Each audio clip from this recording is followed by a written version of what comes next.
here we have a test of independent proportions. In a different video, I went over procedure for um, testing the difference of dependent proportions, but these are independent proportions.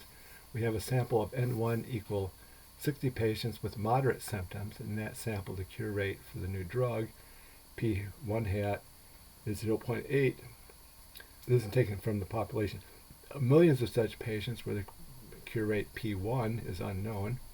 We want to compare it to a sample of N2 equal 40 patients with severe symptoms where the cure rate P2 hat 0.5, and that's taken from the population of millions of such patients where the cure rate P2 is unknown.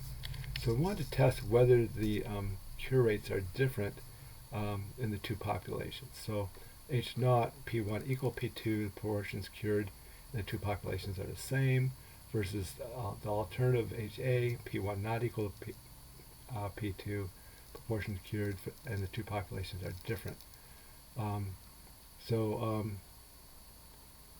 The Q1 hat is going to be 1 minus P1 hat, is 1 minus 0.8 is 0.2. Q2 hat, 1 minus P2 hat, 1 minus 0.5 is 0.5.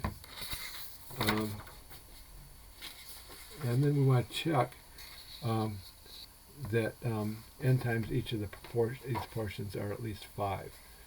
And again, some books use 10 for their standard. Some books say strictly greater than 5. And 1 times P1 hat, 60 times 0.8 is 48. That's bigger than 5. That's a yes. N times Q1 hat, 60 times 0.2 is 12. That's bigger than 5. N1 times P1 and 2 times P2 hat and N2 times Q2 hat are both 40 times 0.5, which is 20, which is more than 5. If not, we can use binomial probabilities. Okay, so then we want to compute the critical values. So our confidence level, our desired confidence level is 95%, or as a decimal, that's 0.95. If we divide that by 2, 0.95 divided by 2 is 0.475. And this procedure here is based on the one-page Z-table. So we look at for 4750 in the body of the table. Oops, I got the wrong table here. In the body of the Z-table, and it's in row 1.9, column 6. So this Z-table is a one-page table. It has only the positive scores, but we can use the symmetry of the Z-table, the symmetry of the bell curve. The lower bound is going to just put a minus sign in for the lower bound, minus 1.96. For the upper bound, it's going to be 1.96. Okay, so then we also need to compute the pooled sample proportion. That's like a weighted average of the two sample proportions. So that's going to be 60 times 0.8 plus 40 times 0.5 over 60 plus 40. That's 48 plus 20 is 68 over 100, or 0.68. So that's our pooled sample proportion. And then we can plug into the formula here for the test statistic. P1 hat minus P2 hat is 0.8 minus 0.5. P hat, that's the pooled sample proportion, at 0.68. 1 minus that is 0.32. 1 over 60 plus 1 over 40. Okay, so I would do what's inside parentheses here first, because I think this is too much to fit into the calculator. The calculator has limited memory, so 1 divided by 60 plus 1 divided by 40 equals, so this number here is 0.041. This in parentheses here we have, and repeating sixes.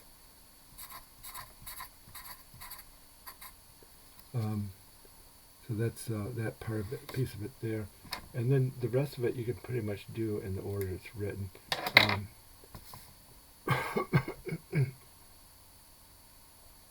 0.8 minus 0.5 equals, and then divide by second square root 0.68 times 0.32 times, I'll recall this from memory, I stuck it in memory, the 0.041 equals. I get 3.15, it rounds to 3.15, but the 3.506 30189.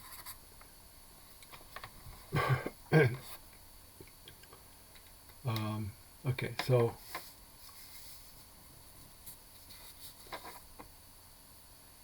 let's go.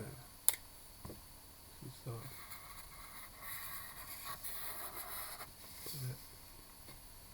there. Okay, so that's our test statistic. So our test statistic, anytime you have a z-score of more than 3, that provides pretty strong evidence. Our test statistic 3.15 something is more than our upper critical value of 1.96. So that means that we reject H naught, and we conclude that response depends on treatment.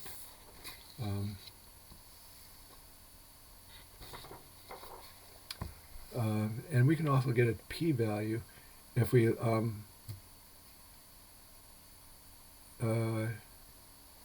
compute, if we look up 3.15 in the z table, and we have to actually subtract it from 0.5. So for the p-value,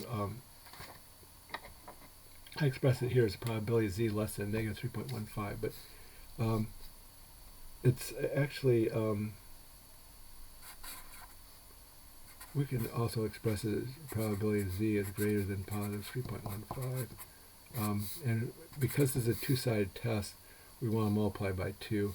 But anyway, you look in row 3.1 and column 5, and because of the way our table is set up, if we're using a one-page z table, you have to subtract from 0.5. So it's going to be 0.5 minus whatever we get in the table. So 3.1, column 5 of the table, row 3.1, column 5, we get 0.4992.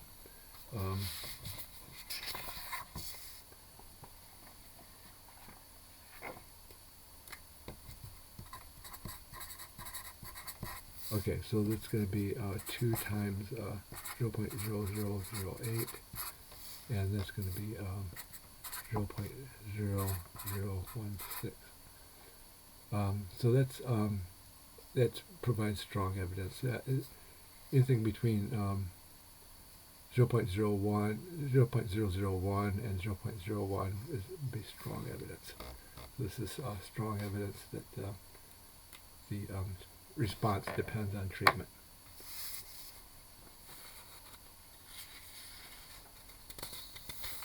Okay, here's another example. Sample of N1 equal 600 voters in a red state. X1 equal 240 voters favored the president. And among millions of such voters, the proportion favoring the president, P1, is unknown. And a sample of N2 equal 400 voters in a blue state. X2 equal 200 voters favor the president. Among millions of such voters, the proportion favoring the president, P2, is unknown. So we want, with 97% confidence, we want to test H naught, P1 equal to P2, the proportion supporting the president in the two states are the same, versus HA, P1 not equal to P2, proportions are different. So this one, they don't give us the sample proportions, they just give us the number of voters, but if we divide the number of voters by the favoring the president by the number of voters in the state, and in the sample rather, in the sample, 240 divided by 600, that's going to be 0.4, and then that means Q1 hat is 1 minus 0.4, which is 0.6. The proportion in the blue state favoring the president is x2 over n2, 200 over 400.5, q2 hat, 1 minus 0.5 is 0.5. So we need to convert those into proportions, and then after that it's basically the same as the previous example. We want to check that n times p1 hat is at least 5. Well, 600 times 0.4 is 240. That's bigger than 5. That's a yes. N times q1 hat is at least 5. 600 times 0.6 is 360. That's bigger than 5. That's a yes. N2 times p2 hat, or n2 times q2 hat, 400 times 0.5, 200. That's bigger than 5. If not, we would need to use binomial probabilities. So we want to look up, find the critical values from the z-score. So our confidence level is 0.97. 0.97 divided by 2 is 0.485.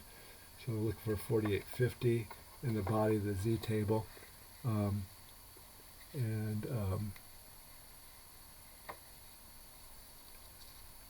It's in row 2.1, column 7. So the upper and lower critical values for the z-table are the same except for the sign. So the lower critical value is going to be a negative 2.17. The upper critical value is a positive 2.17. So if the test statistic is either more than positive 2.17 or less than negative 2.17, then we would reject H0. Otherwise, we fail to reject H0. Again, we want to compute the pooled sample proportion. So it's N1 times P1 hat, 600 times 0.4, which is 240, plus N2 times P2 hat, 400 times 0.5, which is 200, and divide by N1 plus N2, that's 600 plus 400, so it comes out to be 0.44. So that's our pooled sample proportion. And then plug into the formula, P hat minus P2 hat, that's 0.4 minus 0.5, over square root of P hat, which is 0.44, times 1 minus P hat, which is 0.56, times 1 over 600 plus 1 over 400. Okay, so that test statistic comes out to be a negative 3.12, and because that's less than our lower critical value, we reject H0. If the test statistic is either less than our lower critical value or more than our upper critical value, we reject H0 because this is a two-sided test. And then again, we can compute a p-value. If we go to the z-table, our z-table, you can either compute probability z less than negative 3.12 or probability of z greater than positive 3.12. Those, because of the symmetry of the bell curve, those will be the same. Compute one of them, multiply by 2. So if we look in row, the way our z-table is set up, we have to subtract it from 0.5. So we have, let's say, this is not to scale, negative 3.12, positive 3.12, 0. So look in row 3.1, column 2 of the z-table, and 3.1, column 2, it's 0.4991. So that's 0.4991. This is the table. And then 0.5 minus that is going to be 0.0009. And this is going to be the same as this part here. That we want these two numbers. So if you multiply 0.009 by 2, then that gives us our p-value 0.0018. So 0.0018 is between 0.001 and 0.01, so that provides strong evidence Um, and, um, and that concludes this presentation.